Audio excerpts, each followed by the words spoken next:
भगवान की जय। श्रीमद् भागवत गीता यथारूप अध्याय 2 पेज नंबर 82। यह आत्मा न तो किसी शस्त्र द्वारा खंड खंड किया जा सकता है, न अग्नि द्वारा जलाया जा सकता है, न जल द्वारा भिगोया जा सकता है, या वायु द्वारा सुखाया जा सकता है। गोविंद भगवान तात्पर्य में बताते हैं, सारे हथियार, तलवार, आग्नेयास्त्र, वर्षा के अस्त्र, चक्रवात आदि आत्मा को मारने में असमर्थ है। ऐसा प्रतीत होता है कि आधुनिक आग्नेयास्त्रों के अतिरिक्त मिट्टी, जल, वायु, आकाश आदि के सभी अनेक प्रकार के हथियार होते हैं। यहाँ तक कि आधुनिक युग के नाभिकीय हथियारों की गणना भी आग्नेयास्त्रों में की जाती है, किंतु पूर्व काल में विभिन्न पार्थिव तत्वों से बने हुए हथियार होते हैं। आग्नेयास्त्रों का सामना जल के वरुण हथियारों से किया जाता था, जो आधुनिक विज्ञान के लिए अज्ञात है। आधुनिक विज्ञान को चक्रवात हथियार का भी पता नहीं है। तो जो भी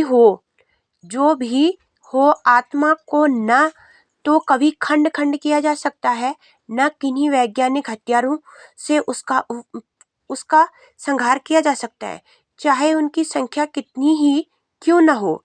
मायावादी इसकी व्याख्या नहीं कर सकते कि जीव किस प्रकार अपने अज्ञात के कारण उत्पन्न हुआ और तब पश्चात माया की शक्ति से आवृत हो गया।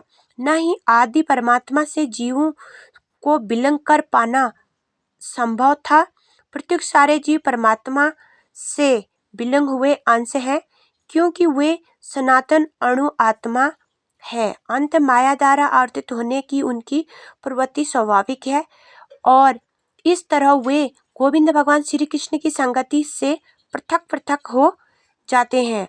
जिस प्रकार अग्नि के स्फुलिंग अग्नि से विलग होते ही बुझ जाते हैं, यद्यपि इन दोनों के गुण समान होते हैं, तो 12 पुराण में जीवों को परमात्मा का भिन्न अंश कहा गया है। गोविंद भगवान श्री कृष्ण भागवत गीता के अनुसार भी वे साक्षात रूप से ही ऐसे ही हैं। अंत मोह से मुक्त होकर भी जीव पृथक अस्तित्व रखता है, जैसा कि गोविंद भगवान श्री कृष्ण द्वारा भगवान अर्जुन को दिए गए उपदेशों से स्पष्ट है। अर्जुन गोविंद भगवान श्री कृष्ण के उपदेश के कारण मुक्त तो हो गया, किंतु कभी भी गोविंद भगवान श्री कृष्ण से एकाकार नहीं हुआ। गोविंद भगवान श्री कृष्ण भगवान की जय।